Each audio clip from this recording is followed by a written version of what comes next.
Yesu ahabwa icyubahiro. Turabakiriye mu izina rya Yesu. Mwe mwese mukurikiye umunsi w'igitangaza TV, turi kumwe na Billionaire Fidel. Uyu munsi dufite umutumirwa mushya wadusuye kuri YouTube channel yacu. Turagira ngo tumwakira twibwire. Murabona ko ari umukozi w'Imana usize amavuta y'Imana. Mwitwa bande, muturutse he, mudusuye mu ruhe rwego? Nitwa Uwimana Clemence. Nduye mu minsi ishize narinduye mu Bugarama, nsengera mu itorero rya Rusayo, paruwasi ya Bugarama. Ariko iyi minsi nduye i Kigali, nduye nsengera ahantu mu itorero ry'Ikigese, hanyuma ubu niho ndi kubarizwa. Yesu aguha umugisha cyane. Uti nsengera mu itorero ry'Ikigese. Iryo torero ni we pasiteri, uri umuririmbyi, urikora mu iki? Ingabire yawe muri iryo torero ni iyihe? Ingabire yanjye muri iryo torero, ndi umukristo bisanzwe, ariko aho mu Rusayo nasengeraga nari umuririmbyi muri korali yitwa Umuhuza. Yesu aguha umugisha. Birumvikana n'ijwi rye murumva ko ari ry'umukozi w'Imana, aba yasengeye abantu cyane, ariko turagira ngo by'umwihariko atwibwire. Uyu mukozi w'Imana uje kuturirimbira uyu munsi, uje kudubuhamya, uje kutubwiriza, uje kuduhanurira, ko byose tuba tubikeneye. Ni impuguro tuzaniye. Uyu munsi urakorera mu yihe ngabire yawe? Uyu munsi ndabaha ku buhamya, hanyuma buherekezwa n'ijambo ry'Imana, cyangwa se busozwa n'ijambo ry'Imana. Nifuje ko mbaha ku buhamya, ngakomeza abadakomeye, hanyuma nkaganira no ku ijambo ry'Imana kugira ngo umuntu wese aryakire. Yesu aguha umugisha. Reka tuguha akanya tutagutindiye, ariko hari mugenzi wanjye warumbaje ati ariko uwo mubyeyi ko watwibwiye ni umukobwa, aracyari ku isoko, arubatse, hariho n'uwahita yaka akanimero. Uri mu ntoki mu bijyanye n'iby'imyubakire? Nitwa Uwimana Clemence, ndi umubyeyi, ndubatse, mfite umutware, ndi umubyeyi w'abana 16. Ndi umuvugabutumwa w'ijambo ry'Imana, nkaba n'umutangabuhamya w'ibyo Yesu yakoze. Muri make ndi muri ba bagore Yesu yagarutseho atugirira neza, tutaraba kugirirwa neza, ariko Yesu atugirira neza kuko atarobanura ku butoni. Mwami Yesu aguha umugisha. N'ubwa mbere cyangwa se turatunguwe kumva umubyeyi w'abana 10. Abo bana utubwiye nabo wakuye mu nda cyangwa hari mwagufasha? Abo bana mbabwiye 16 nabo nabyaye mu nda yanjye. Hariho n'undi wa 17 nareze ndamushyingira, ubu afite urwe rugo, mu minsi iri imbere nawe araba ari umubyeyi. Bavyeyi mubyara, inshuti z'umusaraba, murumva uyu ni wa Mwisiraheli twajyaga twumva Bibiliya ivuga ngo yabyaye nk'umuheburayokazi. Uyu niwe muheburayokazi Bibiliya yakunze kutubwira uyu munsi duhuye nawe amaso ku maso. Reka twe kugutindira, mu by'ukuri umuntu uciye aho hantu ukaba ufite abana bangana batyo, kuko ufite ibyo kutubwira. Ndagira ngo umuntu wese udukurikiye kuri iki kiganiro, birashoboka ko utaragira umwana, cyangwa se uribaza uti mbega wabyara babiri ko bahagije, ariko murumva ko uyu mubyeyi yagendanye n'Imana mu rugendo rwe. Reka ntaza kubivuga nkabivuga nabi cyangwa simbiha imbaraga bifite, reka muha umwanya atuganirize. Agize ati agiye kuduha ku buhamya. Urabuhera ukiri umukobwa, urabuhera ubyara, urabuhera mbega niwe wamenya, ariko tunyuremo muri make. Bigenda gute kurera abo bana bangana batyo? Ubifatanya gute n'umurimo w'Imana n'uburirimbyi n'ijambo ry'Imana n'ibindi byinshi utubwira? Tubwire muri make ubuhamya bwawe, tuguhaye akanya. Yesu aguha umugisha.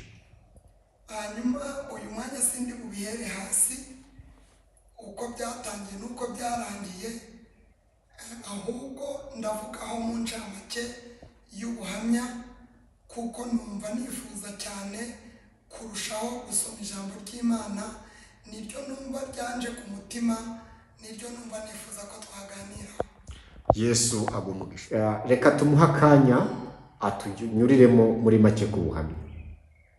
Muri make ngewe navutse mu rugo rw'ababyeyi badakijijwe, sinagirirwa ubuntu bwo kurerwa na papa kuko yapfuye afite imyaka 2, muri make ntabwo muzi. Mama nawe Imana iduhaye ngo aturere, ntibyaba ngombwa ko aturera, akundwa n'umugabo aramucyura, biba ngombwa ko aduta mu nzu ya papa, bajya gupanga ahantu bita ku Gasharo. Hanyuma bahageze, twebwe ubwo badutaye mu nzu gutyo tutagira data na mama twari twizeye, araduta ajya gushaka umugabo. Tubaho nabi ku buryo bukomeye, tubaho nabi ku buryo bw'ishuri, tubaho nabi ku buryo bubabaje, ariko Yesu araturinda. Ikintu twari dufite yari nzayimana. Imana yari yaratuvuzeho ikajya itubwira ati bana banjye, nuko mubona nta babyeyi, iburyo nta nzira, ibumoso nta nzira, hirya no hino nta nzira, ariko njye Uwiteka nzabarera kandi nzabacutsa. Ubu gutya tuvugana, Imana yaratureze, iraducutsa, iturera nta papa, turakura, iturera mama yaradutaye, turakura. Gutya twese abo bana batagiraga papa wabo, gutya twese abo bana twubatse ingo zacu. Hanyuma igihe kiragera, Imana irambwira ngo ngiye kuguha urugo. Imana impa urugo, ariko irambwira ngo urwo rugo nguhaye ni urugo rwitwa kwihanganira ibikugerageza. Urugo ndugezemo, ntwara inda ya mbere, ndayibyara. Hanyuma umwana afunze amezi 6, biza kuba ngombwa ko ndwara uburwayi bw'ibibyimba byo mu nda, njya kwa muganga. Ngeze kwa muganga baramfasha uko bashobojwe nyine nk'abaganga, ariko igihe kigeze bwa burwayi burakomera. Bari kumfasha ndi mu byuma nyine, bari kumfasha abaganga, ni ukuvuga ngo ubwenge burepura, njya muri koma iminsi 6, irangira ndi muri koma. Abasenga bashoboye gusenga bari gusenga, abanyagatolika basenga iryabo, abarokore basenga ukwabo, umuntu wese asenga ukwe, bitewe n'umubabaro wo kuba babuze umuntu wabo ari we ngewe. Imana yari yaramvuzeho, iravuga ngo mwana wanjye, nzakurera kandi nzagukuza, nzaguha abana abahungu n'abakobwa. Imana irinda ijambo. Ndavugana n'abantu Imana yavuzeho bose, abantu bankurikiye kuri iyi channel, ndabinginze ngo mwongere mukomere. Nimba Imana yarakuvuzeho, ndagutangariza ko izarinda ijambo yakuvuzeho bizatuma nawe urindwa, imvi zirinda ziba uruyenzi, Uwiteka akiguhetse ku mugongo bitewe n'ijambo yakuvuzeho. Icyo nakwifuriza ni ukwegera Imana ugatindana nayo, Imana ikakuvugaho. Imana yikuvuzeho, irinda ijambo, ndi umugabo wo kubihamya. Uru rugo ndugezemo, uyu mwana nagendeyemo muri koma, ni umwana wa mbere. Uyu mwana nkimara kwinjira muri koma, nayimazemo iminsi 6, barankurikirana abaganga nyine uko babyumva, ariko ngiye kugaruka mva muri koma, mbona umucyo mwinshi uje imbere yanjye. Uwo mucyo uzamo ikiganza cyonyine, mbona icyo kiganza kinkomyeho, kirambwira ngo kanguka, ngukuye mu rupfu. Ijwi rirambwira ngo impamvu ngukuye mu rupfu ni ukugira ngo ujye kunkorera imirimo 2. Ijwi rirambwira ngo umurimo wa mbere uzankorera ni umurimo wo kubyara abahungu n'abakobwa. Ni ukuvuga ngo iyo mbyaye mba nkoze umurimo w'Imana. Biri mu bintu byatumye Imana inkura mu rupfu, kuko iri kwiringira ryarambwiye ngo nguzuye mu bapfuye kugira ngo wongere ujye kuba muzima, unkorere iyi mirimo 2. Uyu murimo wo kubyara ni umurimo nahawe ndi muri koma. Imana irambwira ngo impamvu umugaruye ngukuye mu rupfu ni ukugira ngo ugende unkorere uyu murimo wo kubyara. Umurimo wa kabiri Imana yarambwiye ngo kandi ikintu gitumye gukura mu rupfu nkakugarura mu buzima ni ukugira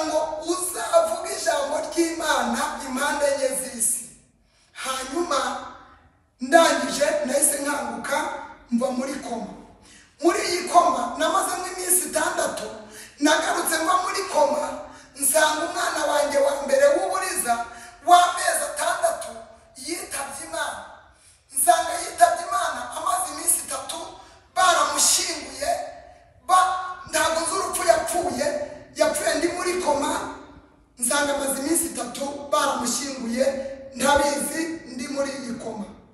Hanyuma Imana irambwira ngo aba bana uyu mwana aba bana nubwo atariho ariko njye Uwiteka mba naramubaze n'uwawe, kuko nukora neza igihe kizagera aba bana makwereke. Aho ndaharenga ngaruka mu mubiri, ngaruka mu buzima, ndongera ndatwita mwita inda ya kabiri, mbyara umwana wa kabiri, hanyuma ngera mu mbyaro 16. Aba bana 16 nababyaye mu nda yanjye, nabagendeye ku bise. Abo ndera yari umwana umwe ndera, ubwo namubaraka wa 17 kuko nawe naramushingiye.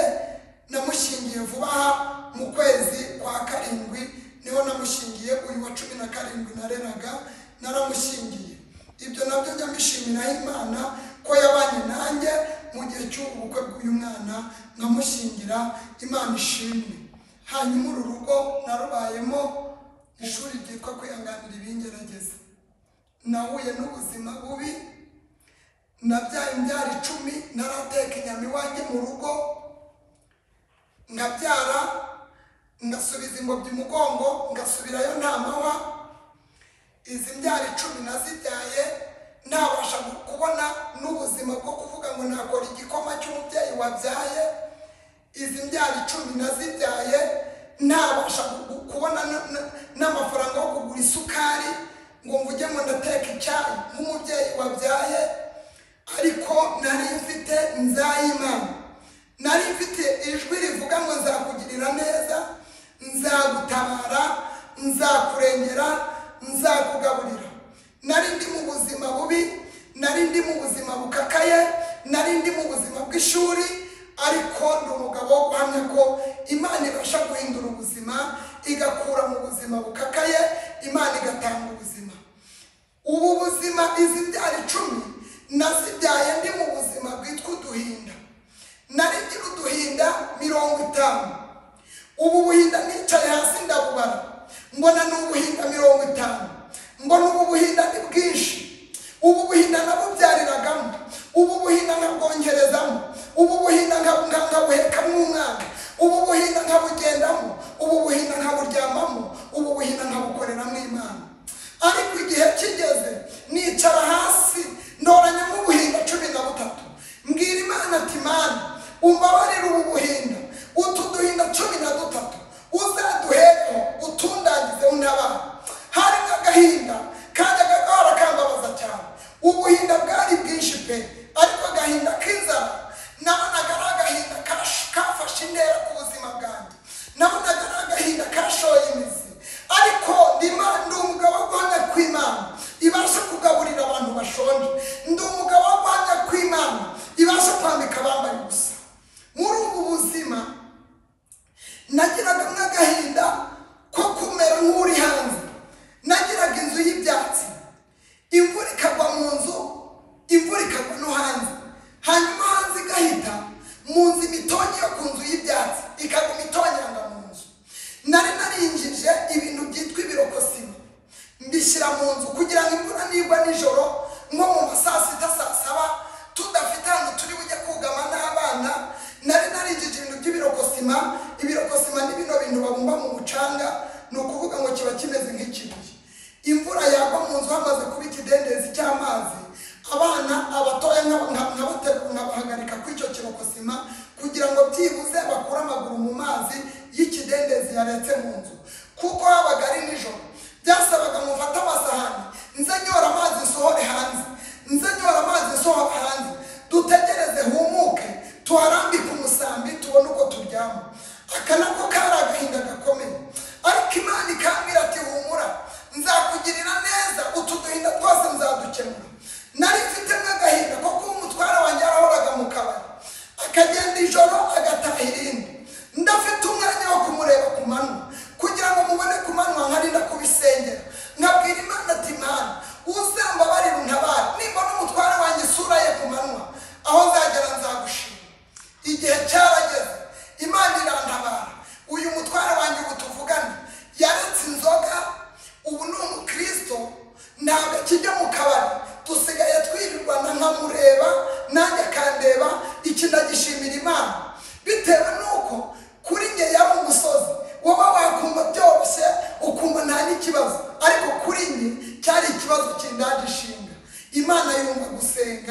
bantu b'Imana. Imana yemeje ku buhamya nabyaye imbyaro 12 ndaricara mu modoka kuva navuka mu nda ya data na mama, sinari kwicara mu modoka kugeza ku mbyaro 12. Hanyuma Imana yajyaga imbwira ngo nzakwicaza mu modoka.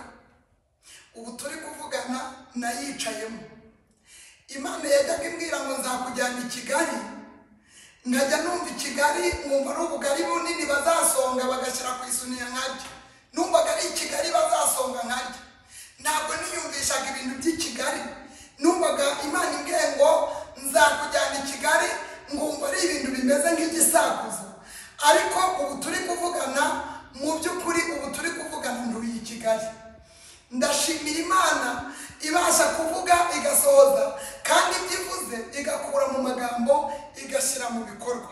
Ni ukuvuga ngo igihe nari ndimo nta n'uwo kundengera nari mfite, nta n'uwo kumfasha nari mfite, nta data nari mfite ngo arandengera, nta mama nari mfite ngo arantabara. Nari mufite ariko yaradutaye yarashatse ku bandi bagabo. Nta mukuru wanjye wari kundengera, nta data wacu wari kundengera. Ariko mu by'ukuri muri ubwo buzima nari ndimo, Imana yarandengeye, Imana yarantabaye, Imana yaranshyigikiye, Imana yambaye hafi. Nabyaye 6 n'imibiro 30. Nari umuntu muto cyane ku buzima bushoboka, ariko nari mfite isezerano rivuga ngo nzakubyibushya, rivuga ngo ayo magufa yanamye nzayateraho umubiri. Isezerano rivuga ngo iyo mitsi yanamye hejuru nzayorosaho uruhu, nkajya numva bitavamo, nkajya numva nta mubiri Imana yabasha kubona yorosa ku magufa nari ifite. Narakureba ukagira ngo ndi kugukoba, watwahuza amaso ukagira ngo ndi kugukoba, naza ukagira ngo ndimo kugenda. Ariko ndashimira Imana y'amahoro ko ibintu byose yavuze, ibintu byose yavuganye nanjye yakuye mu magambo ishyira mu bikorwa. Ndi umugabo wo guhamya ko Imana ishobora ibintu byose. Nawe rero reka wenda minira ubuhamya, tuzasubira igihe nikigera, ariko reka ndangize mubwira gutya. Nimba hari ahantu ubona utagangariye, nimba hari ahantu ubona bitashoboka, banza urenge ikibazo urebe Yesu, urenge ibyo urimo ubone Yesu. Ubanza usubize amaso inyuma urebe imirimo n'ibitangaza Imana yakoze, urebe aho mwagiye mutambikana, urebe aho mwagiye muzamukana, urebe imisozi mwagiye muminukana.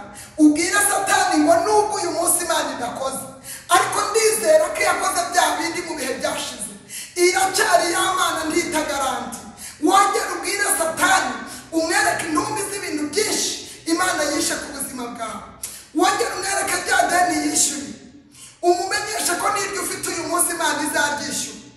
Umumenyeshe cyagiye wabaga mu bukode, umumenyeshe ko uyu munsi nubwo bimeze bityo Imana izatabara. Umumenyeshe cyagiye abantu bakwirunzeho, umumenyeshe rwa rubanza wa Imana yaburanye, umumenyeshe ko nubwo ugeze mu nyatsi Imana ishobora gushaka igisubizo. Ndi umugabo wo guhamya ko Imana ibasha gukura abazima mu bapfuye, Imana ibasha gukura ibuzimu igashyira ibuntu. Hanyuma guhera none ndakwinginze ongera ukomere. Ubuhamya bwanjye bwitwa ngo nta kure hahari Imana itakura umuntu. Ishimwe ryanjye ryitwa imbaraga z'Imana no gukomera kwayo. Narindi kuvuga ku buhamya kugira ngo ukomere nanjye nkomere. Ahantu ugeze ubona ko bitashoboka, ubwire Satani ko nta bidashoboka imbere y'Imana. Ibidashobokera imiryango, ibidashoboka ku rugo rwawe, ibidashoboka ku bana bawe, ibidashobokera abana b'abantu. Ndi umugabo wo guhamya ko Imana ishobora ibintu byose. Rero reka dusome n'ijambo ry'Imana, hanyuma aba ari ryo dusozerezaho. Imana ibahe umugisha ku bantu bankurikiye bakurikiye ubu buhamya. Intego y'ubuhamya ni ugukomera. Aho ugeze ntabwo hananira Imana. Nanjye yarantabaye, nanjye yarandengeye, nsigaye nicara mu modoka bigakunda, nsigaye narageze i Kigali nanjye byaremeye, nsigaye ndya ibiryo noneho bitaramabuye, ni birebire. Ariko uyu munsi ongera ukomere, ugirire Imana icyizere, wongere usenge ngo uko bikwiriye, ibindi byose ubiharire Yesu. Niba ufite ijambo rya nyuma ku buzima bwawe, Imana iguha umugisha kandi iguha umugisha kubyumva. Abankurikiye mwese cyangwa se abateze amatwi iki kiganiro cyangwa se abateze amatwi ubu buhamya, ndashaka ko ndabinginze kandi ndabasabye, nifuje ko dusengera aba bantu bari mu byiciri bikurikira. Icyiciro uri bwiyumvemo, urahita upfukama aho uri, utega ibiganza turebe mu ijuru. Ngewe gusenga ni ukwanjye, ariko gukora ni uko Imana ishobora byose. Umuntu wa mbere tugiye gusengana, ndashaka gusengera abantu babuze urubyaro. Ndashaka kubahamagarira ijuru, Imana igumbura inda zabo, babasha gutwita, babasha kubyara, babasha guheka, babasha gushyingira, babasha gutuma amazi, babasha gutuma mu mashuri. Ndashaka gusengera iki cyiciro cy'abantu babuze urubyaro. Reka mbivuge neza mu mazina yabyo, ndashaka gusengera abantu batigeze babyara. Icya kabiri, ndashaka gusengera abantu babyara bagapfusha, ntibabasha kugira umwana batuma amazi, muri make bakitwa imfusha ubuzima bwabo bwose. Icya gatatu, ndashaka gusengera abantu bari mu manegisi, mu bukode. Imana yanyubakiye ikankura muri ya nzu y'ibyatsi. Nawe ndashaka kugusengera kugira ngo Imana igukure mu bukode. Icya kane, urazurana icyiciro urimo, hanyuma icyo wisangamo dufatanye gusenga. Icya kane, ndashaka gusengera abantu bimuke mu cyiciro barimo, Imana ibatereke mu kindi, Imana ibakure kuri rimwe ibashyire kuri kabiri. Ndashaka gusengera abantu bimuka ku cyiciro bariho. Ushobora kuba utuye mu gihugu cy'u Rwanda ufite isezerano ryo kujya hanze, ndashaka gusengana n'aba bantu bafite aya masezerano. Imana ikwimure kuri rimwe igushyire kuri kabiri, izakwimure kuri tapi yo kuri kabiri igushyire kuri gatatu. Umuntu wa gatanu tugiye gusengana ni abantu bashonje, badafite icyo kurya, badafite icyo kwambara. Icyiciro cya gatandatu turi gusengana ni abantu bafite inyatsi. Inyatsi yinjiye mu buzima bwabo, inyatsi binjiza mu madeni, inyatsi binjiza mu bukode bari bafite amazu, inyatsi binjiza kwangana n'abavandimwe. Inyatsi yatumye ufata ideni ubura ukuntu wishyura. Inyatsi iri mu bucuruzi, inyatsi irawerekeje amaboko hose. Nasomye ijambo rirambwira ngo Uwiteka azahira imirimo y'amaboko yacu. Ahantu hose uhebye urushundura, ndifuza ko twasenga kugira ngo Imana ikureho inyatsi. Aba bantu ndashaka ko dufatanya gusenga, kandi tugasenga wizeye bitewe n'icyiciri wiyumvishemo urimo. Nyagasani Imana yacu, Imana twizeye ifite imbaraga, Imana duhamagara ikatwumva, Imana twasenze ikadutabara, Imana twahamagaye ikitaba, Imana twabonye abantu badutaye, Imana twabonye imvura igwa, Imana twabonye izuba ryaka, Imana twabonye inshuti n'abavandimwe baduhunzeho. Imana ishimwe. Nyemerera nkururiza aba bantu imbaraga zikomeye z'ijuru. Hari imbaraga za mbere dushaka ko zimura abantu mu cyiciro zibashyira mu kindi. Hari imbaraga twifuje z'ijuru zitanga agakiza gashoye imizi. Hari imbaraga twifuje z'ijuru zikura inyatsi kuri aba bagenzi. Hari imbaraga twifuje z'ijuru zibasha kugaba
cyane Mana, ndagushimiye ko wumvishe gusenga ibintu nabashije gusaba, ariko bikwiye abantu bakurikiranye iki kiganiro, bikwiye abantu bakurikiranye ubuhamya.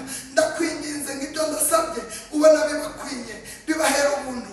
Mbisabye nizeye Data n'Umwana n'Umwuka Wera mu izina rya Yesu, amen. Amen, amen. Turangije dushima mwe mwese mwari mukurikiye iki kiganiro. Nagezaho mburi icyo ndenzaho kuko ubu buhamya burandenga, nabuze n'icyo mubaza, ariko turizeye ko tumufite kandi muri step ya kabiri. Tuzongera kandi tubane nawe mu kiganiro cya kabiri, mu gice cya kabiri turi kumwe n'uyu mumama. Yesu aduhana umugisha. Mwe mwese mwadukurikiye, shalom shalom, Imana ibahe umugisha. Tubifurije kugira Imana n'amafaranga. Shalom.